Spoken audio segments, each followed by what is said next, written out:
bukan lagi jalan ada korupsi, dana haji, urusan syariat, urusan agama, berani dikorupsi, berani dimakan.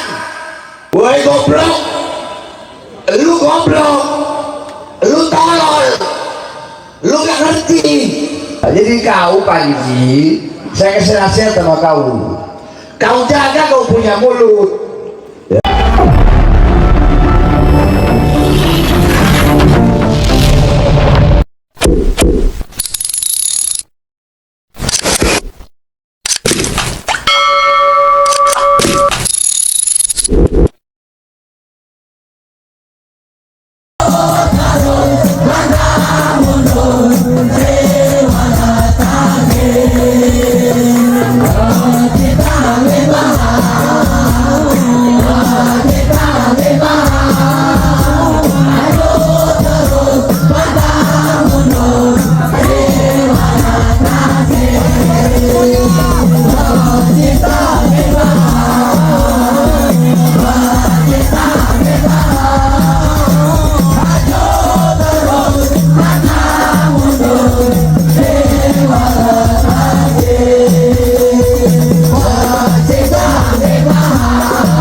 Terkait akhlak budi pekerti Nabi Muhammad Sallallahu Alaihi Wasallam, kita bisa mengambil kutipan dari satu sejarah, di mana dalam satu peperangan Nabi Sallallahu Alaihi Wasallam dipanah sehingga retak, sehingga patah gigi-gigi beliau penuh dengan darah. Tapi darah tersebut beliau usap di wajah beliau usap di badan beliau, agar supaya darah tersebut tidak jatuh di tanah. Karena kalau darah tersebut jatuh di tanah, demi Allah, maka tanah akan menggulingkan para orang-orang kafir yang telah memanah Nabi kita Sayyidina Muhammad Sallallahu Alaihi Wasallam. Kemudian saudara, setelah Nabi penuh dengan darah, berlumuran dengan darah, para sahabat murka. Mereka berkata kepada Nabi Muhammad, "Ya Rasulullah, irfa' yadak." Ya Rasulullah, angkat tanganmu ya Rasulullah. Minta kepada Allah agar supaya Allah mengazab mereka ya Rasulullah. Kami tidak tega ya Rasulullah melihat rahangmu patah ya Rasulullah. Kami tidak tega ya Rasulullah melihat gigi-gigimu runtuh ya Rasulullah. Angkat tanganmu, minta kepada Allah agar Allah hancurkan mereka orang-orang kafir ya Rasulullah. Nabi Muhammad pun mengangkat tangannya. Apa ucapan Nabi Muhammad? Apa doa Nabi Muhammad? Beliau berkata, Allahumma hdi qaumi فإنهم لا يعلمون. اللهم اهدي قومي فإنهم لا يعلمون. اللهم اهدي قومي فإنهم لا يعلمون. Ya Allah, berikanlah hidayah. Ya Allah, berikanlah taufik kepada kaumku ya Allah, kepada umatku ya Allah, karena mereka orang-orang bodoh, karena mereka tidak mengerti ya Allah. Dengan akhlak budi pekerti tersebut turunlah ayat, yang dimana ayat tersebut banyak dinukil oleh para ulama. Yang ayat ini asbabun nuzulnya adalah kisah yang Al-Fakir sebutkan, kutip dari sejarah Nabi. Apa ayat tersebut? Qala Allah subhanahu wa ta'ala, wa innaka la'ala khuluqin adzim. Allah bahkan memuji bagaimana akhlak budi pekertinya Nabi.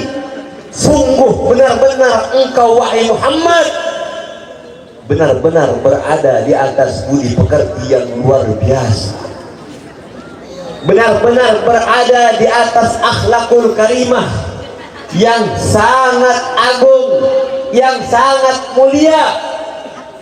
Al-Fakir mau nanya, apakah ada pujian yang melebihi daripada pujian Allah Subhanahu wa Ta'ala? Tidak ada. Sebaik-baiknya pujian adalah pujian Allah Subhanahu wa Ta'ala. Kemudian setelah itu Allah berkata kepada Nabi Muhammad, wahai Muhammad, jika kau mau semua tasarruf umatmu, semua urusan umatmu akan kuberikan kepadamu. Artinya apa? Saking cintanya Nabi Muhammad kepada umatnya, sampai-sampai Allah ngomong begini ke Nabi Muhammad, wahai Muhammad, semua urusanmu, semua urusan umatmu, ajal mereka sungguh telah ada di tengah-tengah kalian. Sosok yang berada di dalam diri Nabi kita Sayyidina Muhammad SAW, uswatun hasanah, budi pekerti yang begitu luar biasa, yang harus diidolakan, yang harus diikuti. Jangan kayak zaman sekarang, anak-anak muda cintanya sama orang-orang kafir, cintanya sama artis, cintanya sama tukang lawak, tiap hari main ML. Betul apa kali itu? Waduh, apalagi yang main judul tuh. Kacau nggak? Kacau tidak? Semoga Allah berikan hidayah. Semoga Allah berikan taufik. Nah, makanya yang main slot, yang main judol, yang biasa ML-ML-an, kudu denger nih hadis yang diriwayatkan oleh Imam Bukhari dan Imam Muslim. Apa kata Nabi SAW? Igtanim khamsan qabla khamsin. Ambillah kesempatan di dalam 5 sebelum datangnya 5. Apa itu? Syababaka qabla haramika. Ambillah kesempatan di masa mudamu sebelum datang masa tuamu. Sungguh kasihan orang-orang yang di masa tua yang hanya mendapatkan rambut putih. Kira-kira rugi kagak orang-orang tua yang cuma mendapatkan rambut putih? Rugi kagak? Mau nggak jadi begitu? Mumpung masih muda, ambil kesempatan, kata Nabi, syababaka qabla haramika, masa mudamu sebelum datang masa tuamu.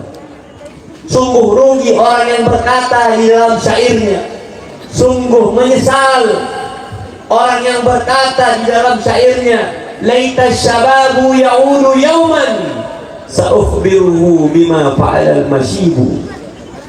Seandainya masa muda bisa kembali walaupun cuma sesaat, maka akan kuberikan dia kabar apa yang harus dia kerjakan agar supaya dia bisa menuai apa yang akan datang di masa tuanya. Kira-kira orang kalau main ML-an terus,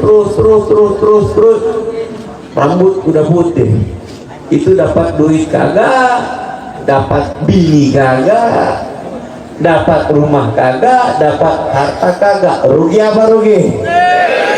Apalagi yang main judi, apalagi yang main slot, kacau nggak tuh? Semoga Allah kasih hidayah. Jadi yang main slot, yang main judol, yang main ML, mulai sekarang ambil kesempatan masa mudamu, tinggalkan hal-hal yang sekiranya bisa merusak masa tuamu. Ini kira-kira insya Allah bisa diamalin kagak ini? Insya Allah bisa diamalin kagak? Ini anak-anak muda ini luar biasa semangatnya. Ini jangan sampai pudar nih semangat begini. Ini semangat juang daripada sahabat Nabi kita Sayyiduna Muhammad sallallahu alaihi wasallam. Al-Fakir tadi melihat begitu senangnya, begitu girahnya kalian melihat orang soleh ketika datang. Imam Syafi'i pernah berkata, nanti kita lanjutin hadis tadi. Karena Al-Fakir lihat tadi begitu himmahnya, begitu semangatnya daripada para pemuda di kampung ini. Insya Allah kampung ini penuh dengan berkah. Insya Allah kampung ini semua rakyat-rakyatnya, semua masyarakatnya, pemudanya, orang tuanya, sepuhnya, semuanya mendapatkan inayah taufik dari Allah Subhanahu wa ta'ala. Amin ya Rabbal alamin. Karena begitu cintanya kepada orang soleh. Saya mau nanya, kira-kira kita ini orang soleh bukan? Bukan. Imam Syafi'i pernah berkata begini. Ini Imam Syafi'i ini yang hidup di abad kedua, lahir abad 154 Hijriah. Kata beliau apa? Uhibbus shalihin. Aku cinta orang-orang soleh. Walastu minhum, tapi aku bukan bagian dari mereka. La'alla an anala bihim syafa'ah. La'alli an anala bihim syafa'ah. Siapa tahu diriku bisa mendapatkan pertolongan syafaat mereka kelak di akhirat karena kecintaanku kepada mereka. Kita bukan orang soleh, tapi siapa tahu dengan melihat orang soleh, dengan gembiranya kalian atas kehadiran orang soleh, duduknya kalian di malam yang mulia ini dengan orang soleh, itu kelak akan menjadi syafaat pertolongan di akhirat, insya amin ya Rabbal alamin.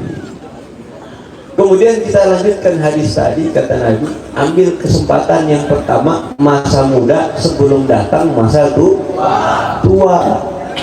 Kasihan orang yang cuma dapat rambut putih, itu biasanya ML-an mulu, itu kacau itu begitu tuh. Makanya bagi yang masih seperti itu, coba berhenti pelan-pelan. Insya Allah dengan berhenti kerja yang baik, cari nafkah, berbakti kepada kedua orang tua, atau enggak ambil waktu itu untuk menuntut ilmunya Allah Subhanahu wa ta'ala.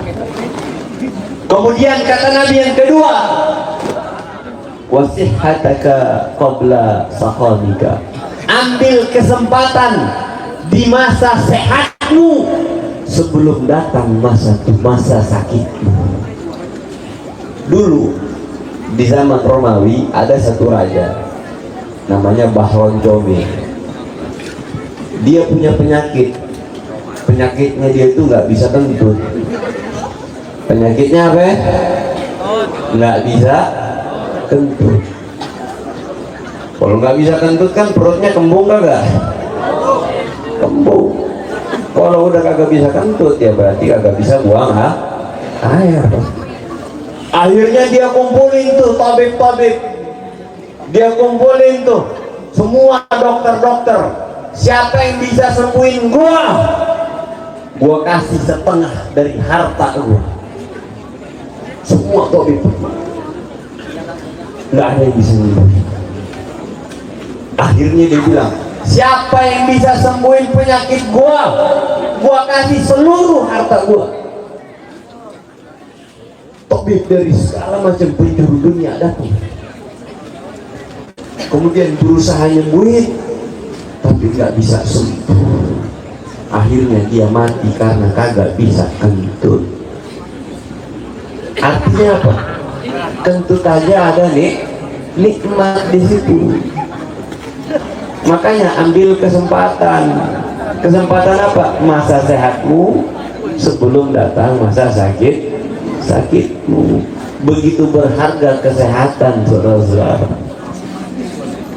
Tahu nggak bagaimana cara biar kita sehat? Jadi dulu di Afrika, dulu namanya Habasyah. Ketika para sahabat mereka hijrah ke Habasyah, atau bahasa sekarang ke Afrika, itu para dokter-dokter di Habasyah. Mereka itu heran, kenapa kok para sahabat ini nggak pernah sakit? Akhirnya mereka nanya, apa yang kalian lakukan sehingga kalian ini nggak pernah sakit selama kalian menginjakkan kaki di Habasyah?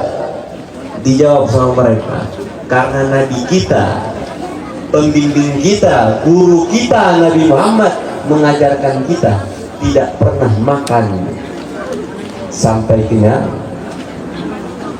Jadi obat dari segala obat, jangan pernah makan sampai kenyang. Makan secukupnya, jangan terlalu overpower. Coba lihat orang yang kegemukan banget, itu biasanya cepat nggak gemuknya? Off-nya cepat gak? Cepat offline-nya. Maka oleh karena itu makan secukupnya, itu obatnya. Kemudian yang ketiga kata Nabi, apa kata Nabi? Wa ginaka qabla fakrika, wa ginaka, dan masa luasmu, masa kayamu, masa diberikan keluasan oleh Allah Subhanahu wa taala, ambil kesempatan di situ, manfaatkan sebesar-besarnya sebelum datang masa fakir. Wa faraqika qabla syughlika, dan ambil kesempatan masa luangmu sebelum datang masa sulitmu, sebelum datang masa sibukmu.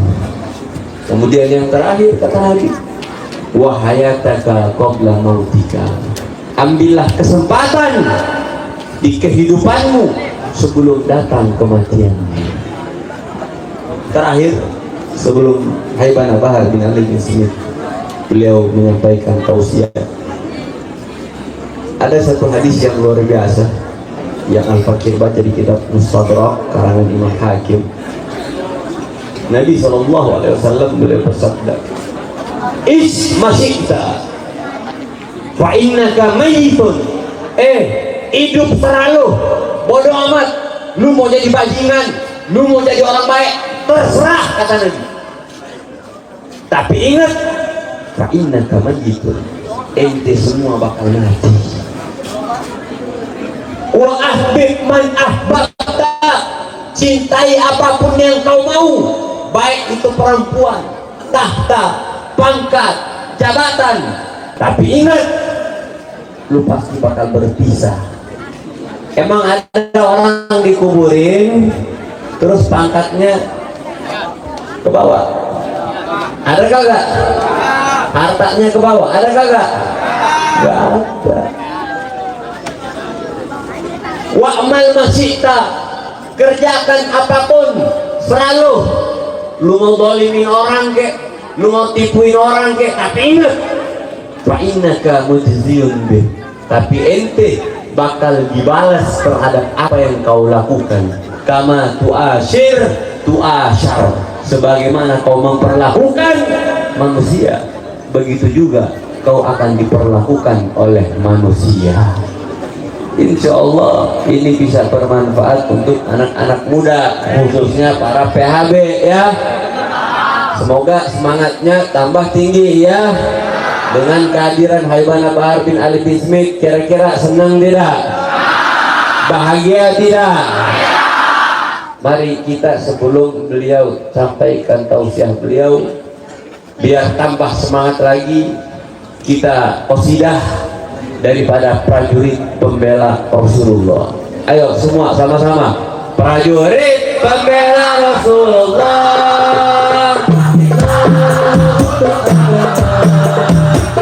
Kita untuk negara, satukan hati, satukan jiwa. Kita panasa, lawan dunia, sampai berdarah, berdarah untuk agama dan negara, dan kita kemudian olahraganya. Maju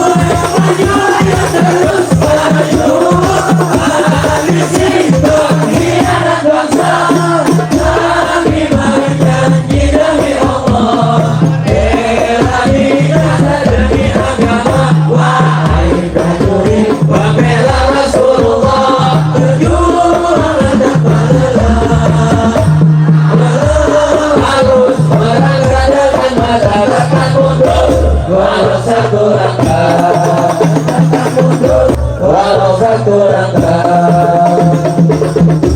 Takbir. Para guru kita, wa alaihi falitafaddal Habib mashkura. Sallu ala Muhammad.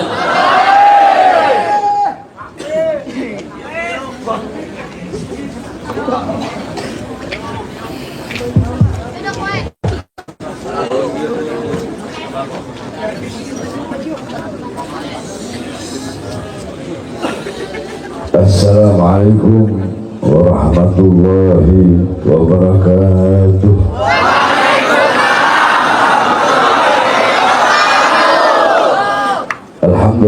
Alhamdulillahil ahad. Wassalatu wassalam ala man fis sama ismuhu Ahmad wa fil ardi ismuhu Muhammad wa ala alihi wa sahbihi wa ba'd. Saya cintai, saya muliakan segenap para alim ulama, para habaib, para kiai, para asatidz, para tuan-tuan guru, segenap tokoh masyarakat, segenap aparat pemerintah, wabil khusus Sahibul Haid, Sahibul Hajat. Yang saya cintai, yang saya muliakan seluruh anak-anak saya, yaitu anak-anak PHB yang lebih muda dari saya anggap seperti anak saya. Yang lebih tua dari saya anggap seperti orang tua saya. Maka saya tidak perlu terlalu banyak berbicara, karena tadi telah disampaikan oleh adik saya Habib Zain. Mudah-mudahan bermanfaat yang disampaikan. Saya punya rahang sebelah kiri ini patah, saya kecelakaan. Rahang sebelah kiri ini patah. Sebenarnya nggak boleh ngomong, gitu ya. Nggak ada itu kalau untuk dakwah untuk baginda Nabi Muhammad SAW. Sedikit saudara-saudara, di bulan yang mulia ini, yaitu bulan Rajab, terdapat peristiwa yang mulia, peristiwa yang agung, peristiwa yang dimana peristiwa tersebut adalah baginda Nabi Muhammad mendapatkan suatu perintah yang mulia, suatu perintah yang agung, suatu perintah yang begitu luar biasa. Perintah yang dimana ketika Allah memerintahkan perintah-perintah yang lain cukup melalui Al-Quran. Allah perintahkan haji cukup melalui Quran. Allah perintahkan puasa cukup melalui Quran. Allah perintahkan berbuat baik kepada ini, berbuat baik kepada ini, berbuat baik kepada ini cukup melalui Al-Quran. Tapi perintah yang satu ini tidak cukup melalui Al-Quran. Allah undang langsung Nabi Muhammad untuk menerima perintah tersebut. Kenapa? Karena begitu pentingnya perintah itu. Ibarat kata kalau saya mau ngasih perintah-perintah yang biasa cukup lewat WhatsApp. Tapi kalau mau ngasih perintah yang penting, kamu datang menghadap kepada saya. Kan begitu. Paham? Iya kan? Nah, apa perintah tersebut? Perintah tersebut adalah saudara-saudara, as-salatu ra'sul ibadah. Itu semua sudah kita ketahui. Salat itu adalah pemimpinnya dari seluruh amal ibadah. Salat pemimpinnya ibadah. Salat itu kepalanya ibadah. Salat itu pimpinannya ibadah. Baik buruknya amal ibadah itu tergantung sholat, bukan tergantung amal ibadah yang lain. Kenapa? Karena sholat rasul ibadah. Sholat itu kepalanya ibadah. Baik buruknya amal ibadah tergantung sholat. Sempurna atau tidaknya tergantung sholat. Ada komika ya, namanya Panji atau siapa itu di Netflix itu cuma lucu aja, betul? Kalau mau ngelawak, ngelawak aja, betul? Kalau mau melucu, melucu aja, betul? Kalian mau melawak, kalian mau melucu, jangan mau bawa sholat sehingga kalian hinakan sholat, kalian rendahkan sholat. Padahal sholat sesuatu yang mulia, sesuatu yang agung, sesuatu yang luhur, tetapi dinistakan. Goblok masa bilang nyari pemimpin harus yang bagus amal ibadahnya. Ya emang nyari pemimpin harus yang bagus sholat. Nyari pemimpin emang harus yang jangan bolong-bolong sholat.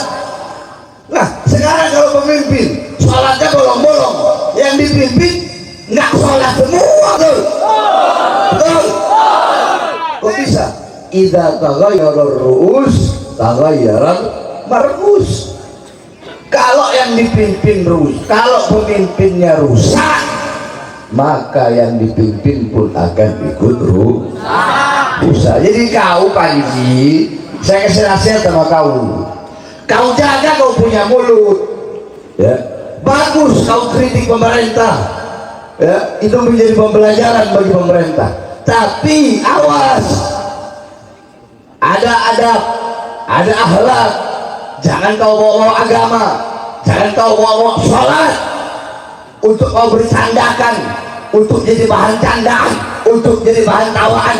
Biadab, kurang ajar. Makanya kita nggak boleh diem.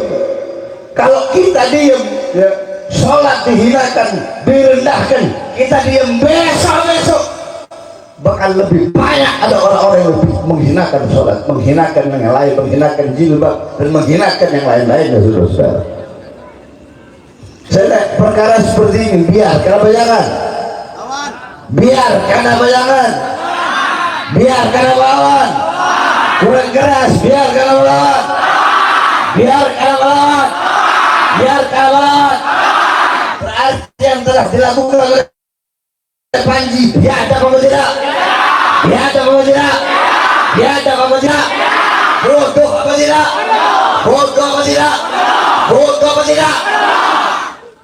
Orang bodoh ngomongin agama, goblok lu, tolol. Kalau mau melucu aja, jangan bawa sholat di dalam lucuanmu untuk dijadikan bahan candaan, bahan tawaan. Akhirnya apa? Sehingga apa? Terjadilah istihza. Akhirnya apa? Penghinaan terhadap agama, penghinaan terhadap agama. Emang ini pemimpin harus dilihat dari sholatnya, dilihat dari ibadahnya, bagus enggak, baik enggak. Kalau sholatnya sempurna, yang dipimpin bakal sempurna. Nah, kalau pemimpinnya bangsa, pemimpinnya biadab, pemimpinnya tolol, pemimpinnya mabuk, pemimpinnya narkoba, yang dipimpin becak semua, betul? Betul? Betul? Makanya jadi pemimpin harus yang pertama, yang benar akhlak, yang baik akhlak, yang bagus budi pekerti, yang mengerti agama. Yang ngerti agama aja korupsi haji gimana sih? Dan haji dikorupsi, bukan lagi urusan dunia, bukan lagi jembatan nanti korupsi, bukan lagi jalan nanti korupsi. Dan haji urusan syariat, urusan agama, berani dikorupsi, berani dimakan. Mau jadi apa saudara-saudara? Oleh karena jaga kau punya sholat, perhatikan kau punya sholat. Baik buruknya amal ibadahmu tergantung sholat, bagus buruknya amal ibadahmu tergantung sholat. Baik buruknya budi pekerti yang ada di rumahmu tergantung daripada sholat. Ada atau tidaknya cahaya iman dan cahaya Islam dalam rumahmu tergantung daripada sholat. Ada atau tidaknya lantunan Al-Quran dalam rumahmu tergantung daripada sholat. Ada atau tidaknya syariat, ada atau tidaknya akhlak, ada wara, khauf, khasyah, zuhud, ibadah, qanaah, itu ada dalam rumahmu menjadi cahaya bagi tetanggamu, bagi masyarakatmu. Itu semua bisa ada, itu semua bisa ada jadikan itu semua dengan apa? Dengan ajaran baginda Nabi besar Muhammad sallallahu alaihi wasallam. Oleh karenanya hidupkan dengan sholat, hidupkan dengan sholat, karena sholat itu pemimpinnya ibadah. Sahabat paham? Sholat pemimpinnya ibadah. Jadi kalau ada orang ngomong ini milih pemimpin, kok dilihat dari sholatnya bolong-bolong apa enggak, kan begitu kan bahasanya kan? Begitu nggak bahasanya? Begitu. Milih pemimpin itu, woi goblok, lu goblok, lu tolol, lu nggak ngerti. Kalau orang milih pemimpin sholatnya bolong-bolong, yang dipimpin tidak sholat semua, saudara-saudara. Orang jadi pemimpin sholatnya sempurna, yang dipimpin aja masih banyak yang belum sempurna. Betul? Betul? Betul? Apalagi yang tidak sempurna.